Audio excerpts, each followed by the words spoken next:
I'm going to play the rest of Nathan Mackinnon's career to see if he can become one of the greatest players in NHL history. At 27 years old, he's a 94 overall with franchise potential. He's a playmaker that has 5 stars in puck skills, 5 in senses, 5 in shooting, 5 in skating, and 4 in physical. And he's also got a few X factors with the zone ability ankle breaker. Currently, he has 1 more year left on his current contract at $6.3 million per year, but then he signed a massive 8-year extension, so he's going to be in Colorado for a while. So of course, we got some challenges for McKinnon to complete throughout this video. I want to see him win 3 more Hart trophies, 3 more Art Ross, 2 Stanley Cups, a Conn Smythe, and surpass 2,000 points. Now that we know what his challenges are, let's get into the first season. In season number 1, Colorado is going to look fantastic, finishing 51, 24, and 7. They're third in the entire league while being at the top of the Western Conference. And McKinnon, he was absolutely incredible. 64 goals, 64 assists, 128 points. Although he's finishing second in the league in scoring, he's going to be first in goals, so he's taking home a Maurice Rocket Richard trophy. Ironically, that wasn't even one of his challenges, but he's still going to accomplish it. Heading into the playoffs, it's pretty clear this team has one thing in mind, and that's repeating. But first, they got to take down the Calgary Flames in the first round. When the postseason came to an end, we had a rematch from last season, and once again, the Colorado Avalanche are going to come out on top, defeating the Tampa Bay Lightning in 7 games. In the postseason, Nathan MacKinnon was absolutely incredible. He's picking up 16 goals and 11 assists for 27 points, and that's putting him second in postseason scoring. The only guy ahead of him was Steven Stamkos, and he had an incredible run himself. Also, shout out to Alexander Newhook. He's picking up 22 points in 22 games. Definitely wouldn't have won the Stanley Cup without him. With the type of season Nathan MacKinnon had, he's taken home a couple of awards. He's going to win the Hart Trophy, the Conn Smythe, the Ted Lindsay, and the Maurice Rocket Richard Trophy. Taking home 4 awards in just 1 season, I guess you could say he was pretty dominant. Looking at the draft lottery results, I'm only going to go over this when something interesting happens, and that's happening in year 1 as Montreal's going to get the first overall pick from the Florida Panthers, and that pick's jumping from 11 to 1. So it looks like the draft lottery shenanigans are continuing from last video. Although there were some decent prospects in the draft, the best thing that Colorado's getting is a medium top 4 potential defenseman. Heading into the re-sign phase, there's a few key guys we got to bring back. One of them is going to be Bo Byram to a 5x5, and Rodriguez 5 years at $5.7 million. Personally, I think that's a bit too much for him.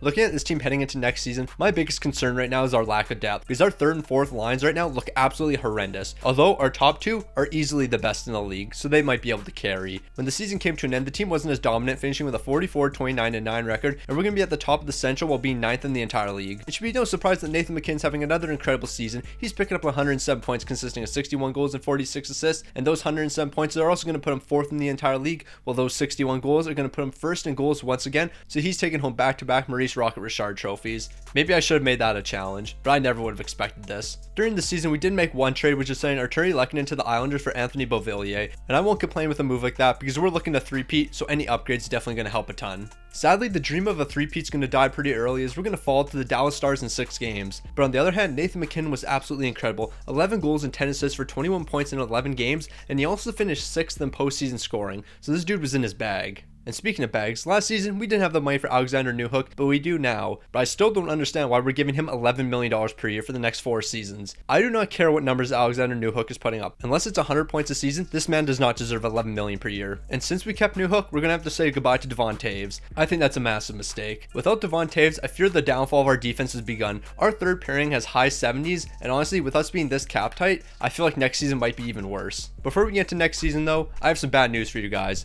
The Buffalo Sabres still have more subs than me. This can't go on any longer. I know 76% of the people watching these videos still aren't subscribed, and I don't know what I have to say. I've mentioned this in the past 5 videos, but subscribe. I want to pass Buffalo, and I want to do it by Christmas. Heading into our 3rd season with Nathan MacKinnon, a 43, 31, 8 record's not that great, but we're finishing 12th in the entire league and making the playoffs, so I'm not going to complain. But MacKinnon, absolutely incredible. 51 goals, 67 assists, 118 points. Not only was he 2nd on the team in points, but he's also 6th in the entire league. So what can I complain about? But here's something I can complain about. Falling to the Nashville Predators in the 2nd round in 6 games. At least Nashville lost in the Stanley Cup final, so we didn't just lose to a bunch of bums. Nathan MacKinnon would continue his incredible numbers in the postseason. He's picking up 6 goals and 10 assists for 16 points in just 10 games. With this team being so cap tight, we can make a few small re-signings, but we really have no spare money. And I think it's official. The Colorado Avalanche are washed. We have a 65 overall on our 3rd defensive pairing. A 65 overall is the best we could do. If we're this cap tight, you just have to clear up cap space because this is unnecessary. Because we cannot win with a 65 overall on our team.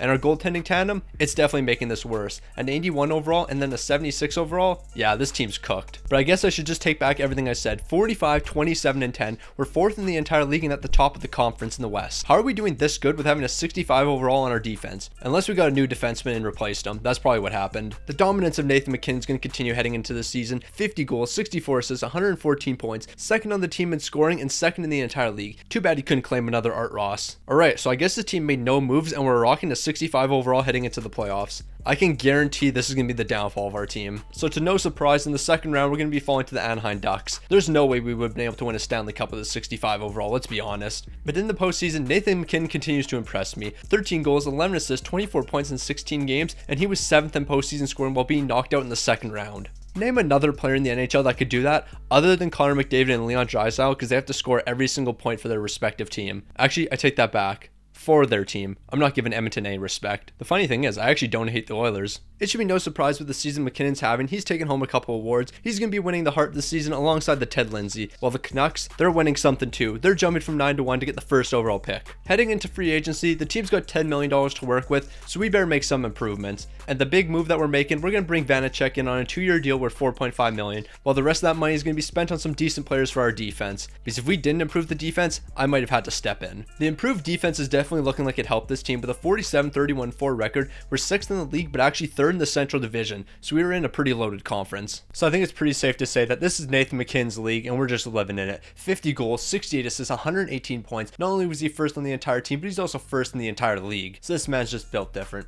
The only problem is when the playoffs came around, we're having a fairly similar result to last season. We're going to fall to Dallas in the second round, while Dallas goes on to lose to the Stanley Cup champions in the final. That's a tough way to go out. Nathan Mackinnon, though, incredible numbers in the postseason once again. 11 goals in 11 games, but he's also picking up 19 points. This dude's an absolute beast. And with him finishing with the most points in the entire league, he's going to be taking home the Art Ross trophy once again. In the draft lottery, something incredible is actually happening. Chicago's going to stick at the number 1 overall pick. The worst team in the league actually got the first overall pick. That rarely ever happens. Luckily, Colorado's going to have a bit of money, and we're going to be able to bring back Samuel Girard on a 4-year deal worth $5.8 million per season. And we needed Girard way more than I thought, because what's worse than having 160 overall in your defense? Having 260 overalls in the defense. We really have a defensive pairing comprised of 260 overall players. Yeah, this team's cooked. There's no way we make the playoffs. 46, 27, and 9, and we're 4th in the entire league and top of our division. How does this even happen? Oh, it happens because of Nathan Mackinnon. 51 goals, 73 assists, and 124 points. 2nd on the team and 2nd in the entire league. The only guy ahead of him was Mikko Rantanen, and that dude was dominating. Good thing we have both of these guys. But finally, something realistic's happening. With our terrible defensive depth, the Avs are going to be upset in the first round, losing in 6 games. Mackinnon, although you picked up 8 points in the postseason, really, this isn't your fault. Well, it clearly isn't your fault. We need to build a competent team around you. Okay, it's happened 2 times in a row now. The worst team in the league is getting the first overall pick. Is this game starting to be a bit more realistic? Because I'm not ready for it. I want to know what the logic is with this team, because we have $13 million and we just let Bo Byram walk. Our 3rd best defenseman just left, and I don't know what we're going to be replacing him with. So that's already a terrible sign for our already terrible defense. And we're also letting Vanacek walk, so yikes. So in order to improve the defense, there's only one logical thing. Throw $5 million at a forward. We also made another move, and you're about to see it. So our forward depth, it doesn't look the greatest. Our defensive depth is slightly better than last season, considering we lost Bo Byram. But we got this guy named Andrei Vasilevskiy. I'm not sure if he's any good. Like, hopefully he can be a solid goaltender for us, but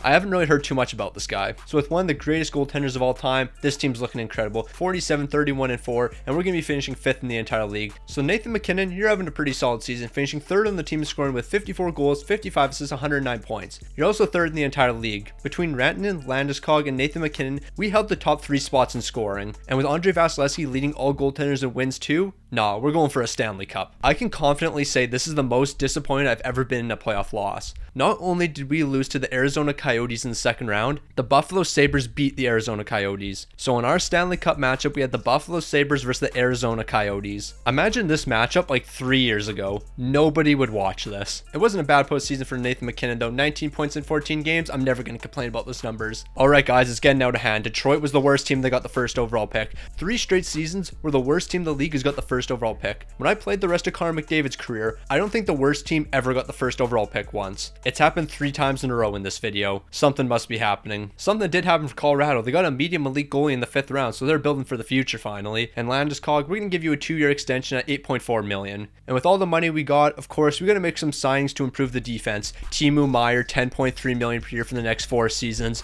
Who needs defense when you can score goals? And that's what this team's got to do. We just got to keep scoring goals. Nah, real talk though, we have way too much money tied into our top guys here. We have no depth on this team whatsoever. We have 2 reliable defensemen. 2 defensemen we can actually rely on. The rest of these guys, I wouldn't trust with my life. And on top of that, we basically don't have a goalie. No disrespect to the man we got in net here, but he's 35 years old. Jagger, I realistically can't rely on you for nothing. So the realistic simulation of EA continues. 40, 35, and 7, and we finished 17th in the entire league, missing the playoffs. Why has this game been realistic for the past like 3 seasons now? I'm actually a bit confused. I was expecting us to win a Stanley Cup with the roster we made. Nathan Mackinnon, 115 points. He's leading the team. That should be no surprise, finishing 3rd in the entire league. But most importantly, shout out to Hemingway. He's potting 79 goals. 21-year-old Hemingway, 79 goals. This is the NHL 23 I'm comfortable with. A 21-year-old potting 79 goals. During the season, we actually made one smart trade acquiring Kosa, but that's coming at a cost. We traded Gabriel Landeskog away, the captain of this team. Sadly, the draft lottery streak's coming to an end as Vegas is going to jump from 6-1 to claim the 1st overall pick. And with Colorado having $27 million to work with, I'm expecting us to make some incredible moves. Of course, the first incredible move we have to make is not bringing back Kosa, because why would we bring back a competent goaltender? Okay, so here's what the team's looking like. So our forwards, they're slightly improved. The defense is looking fairly similar, not too much better, and our goaltending tandem. What is this? Where did the money we had go? We had $27 million to work with, and this is what our team looks like. Okay, so I guess it went nowhere because we still have $15 million.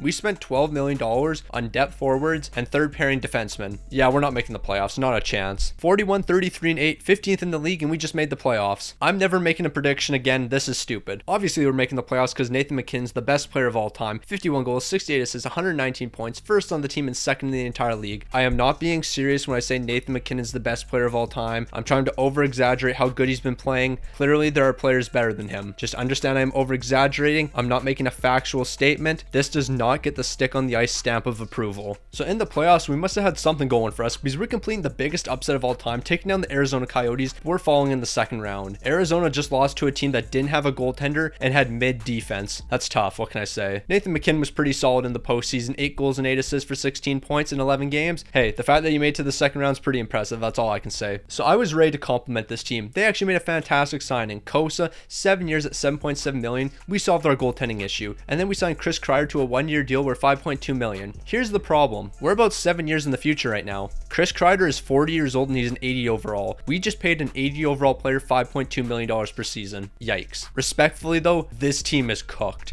We have no forward depth whatsoever. Our defensive depth might be even worse. There's not a chance we compete with the best teams in the league. When the season came to an end, 3rd in the entire league with a 51, 24, and 7 record. That's pretty interesting. And Nathan MacKinnon, 46 goals, 56 assists, 102 points, 3rd in the entire league. How do you keep playing at such an elite level? But you definitely weren't as elite as Callahan. He's picking up 80 goals and 52 assists for 132 points. Callahan, no clue who this man is. Never even knew he was drafted, but he's potting 80 goals. Gotta give respect where respect is due.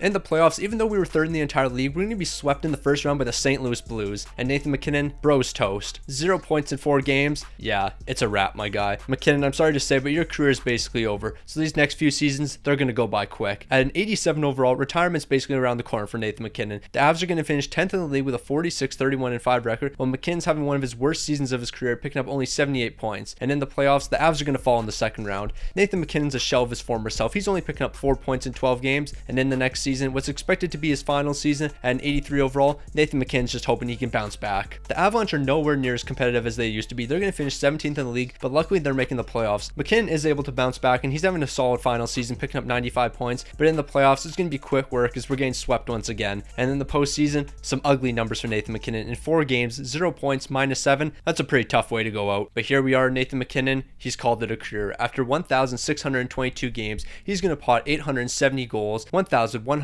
assists for 1,975 points. Why couldn't you just play one more season to crack 2,000 points? Not only have you done this, but McDavid did it in the last video. Just play the extra season so you can rack up 25 points to reach 2,000. Because I'm tired of players retiring one season early, only to finish a few points shy of 2,000.